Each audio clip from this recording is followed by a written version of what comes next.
Welcome all to Monica's foundation classes. So पिछली बार हमने एंटीबायोटिक्स के बारे में बात की थी।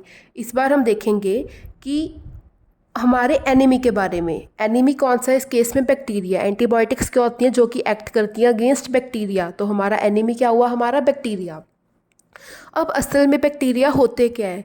जो बैक्टीरिया एक बहुत छोटे छोटे माइक्रो ऑर्गेनिज्म होते हैं। माइक्रो ऑर्गेनिज्म क्यों? माइक्रो मतलब माइक्रोमीटर रेंज में होते हैं। इन्होंने लिखा ना नॉट मैनी साइजेस, मतलब माइक्रोमीटर रेंज में होते हैं, बहुत छोटे होते हैं, जो कि हमें नेक्ड आई से विजुअलाइज नहीं हो पाते।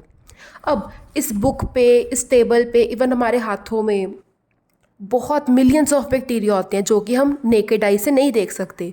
पर अब हम उनके बारे में पढ़ाई कर रहे हैं, मतलब किसी ने तो देखा होगा ना उनको, तभी हम उनके बारे में स्टडी कर रहे हैं।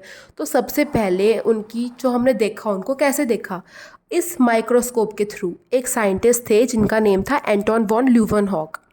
उनको लेंसेज का बहुत शौक था, वैसे ही लेंसेज जो हम डालते हैं ऐनक के चश्मों में। तो उन्होंने क्या किया, डिफरेंट डिफरेंट तरह के लेंसेज लिए, उनको एक मॉर्टर पेस्टल में ग्राइंड किया, ग्राइंड करके एक नया लेंस बनाया जिसके थ्रू कोई भी इमेज हो वो हमें मैग्नीफाई करके इस आईपीस के थ्रू दिख सकती है। तो मतलब यहाँ पे कोई भी सैंपल रखो, एक हाथ का एक टिश्यू या सेल निकाल के रखो, तो आपको पता चलेगा कि आपके हाथ पे कितने मिलियंस ऑफ बैक्टीरिया होते हैं।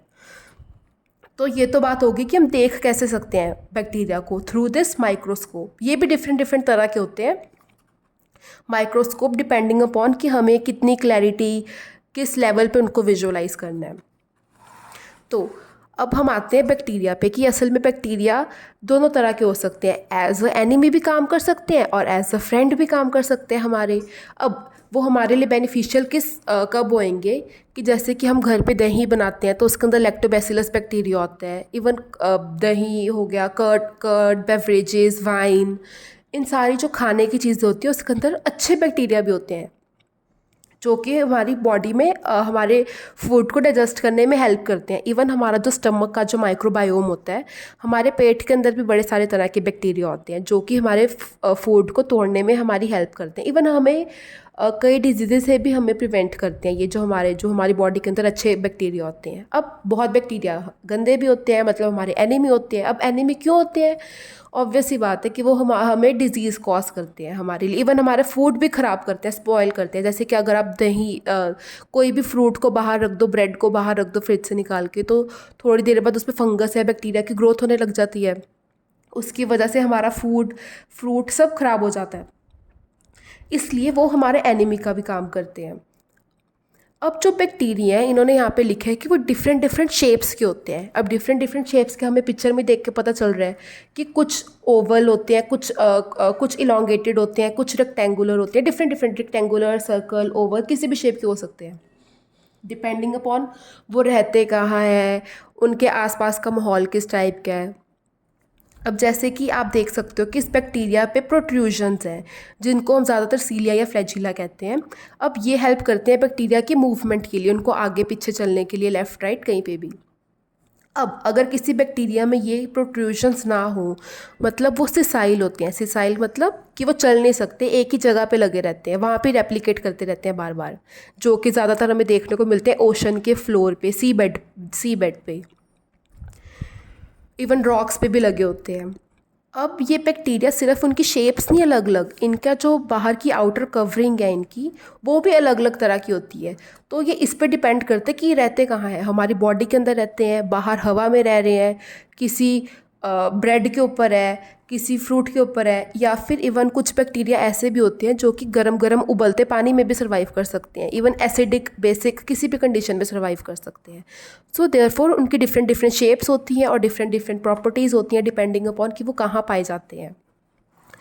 अब फर्दर हमारा टॉपिक ऑफ इंटरेस्ट ये है कि वो कौन से डिजीज़ हमें कॉज करते हैं। अब वो हमें बहुत तरह के डिजीज़ कॉज कर सकते हैं, जैसे कि हो गया निमोनिया, हो गया अल्सर, हो गया। अब निमोनिया एक लंग की बीमारी है। उसके अंदर क्या होता है कि जैसे हम सांस लेते हैं थ्रू नोज़, अब नोज़ के थ्रू एयर हमारी बॉडी के अंदर जा रही है। अब थ्रू नोज़ एयर जाती है हमारी लंग्स के अंदर। तो अब क्या होता है, लंग्स के अंदर जाके जो एयर के अंदर बैक्टीरिया है वो हमारी लंग्स के अंदर जाके रेप्लिकेट करते हैं, जिसकी वजह से निमोनिया कॉज होता है। अब इसके बड़े सारे सिम्टम्स होते हैं, जैसे कि हमें खून की खांसी होती है और भी बहुत सारे होते हैं, बुखार हो जाता है। अब निमोनिया बीमारी होती किस बैक्टीरिया की वजह से है, जिसका नाम है स्ट्रेप्टोकोकस निमोनिया। ये एक बैक्टीरिया है स्ट्रेप्टोकोकस निमोनिया जो कि डिजीज़ कॉज करता है निमोनिया। अब एक तो हमारी डिजीज़ होगी निमोनिया, दूसरी डिजीज़ क्या है, अल्सर। अल्सर भी एक बीमारी है जो कि हेलिकोबैक्टर पाइलोरी इस बैक्टीरिया के वजह से होती है। अब इसमें क्या होता है, जो ये वाला जो बैक्टीरिया है हमारी स्टमक की लाइनिंग, जो हमारा जो स्टमक होता है उसकी लाइनिंग पे जाके रेप्लिकेट करता रहता है। अब इसकी वजह से यहाँ पे होल हो जाता है, तो वो ब्रेक कर देता है हमारी लाइनिंग जो स्टमक की है।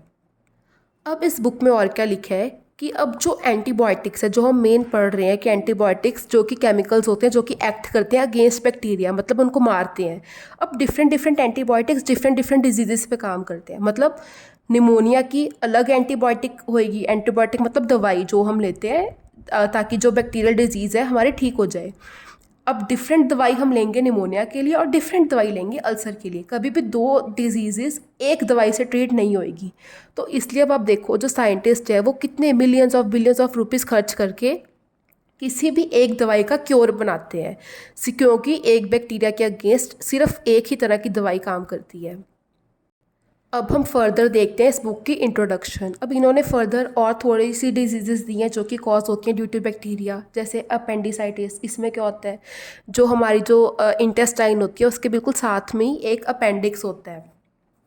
तो इस अपेंडिक्स में डिफरेंट डिफरेंट बैक्टीरिया जाके रेप्लिकेट करते हैं, तो डिजीज़ होती है अपेंडिसाइटिस। या फिर अगर किसी की लेग टूट जाए, इवन डीप कट हो जाए, तो भी वहाँ पे बैक्टीरिया जाके अंदर रेप्लिकेट करने लग जाते हैं। अब हम जैसे कि हम पीछे डिस्कस कर ही चुके हैं, एंटीबायोटिक्स किल बैक्टीरिया, वो बैक्टीरिया को मारते हैं।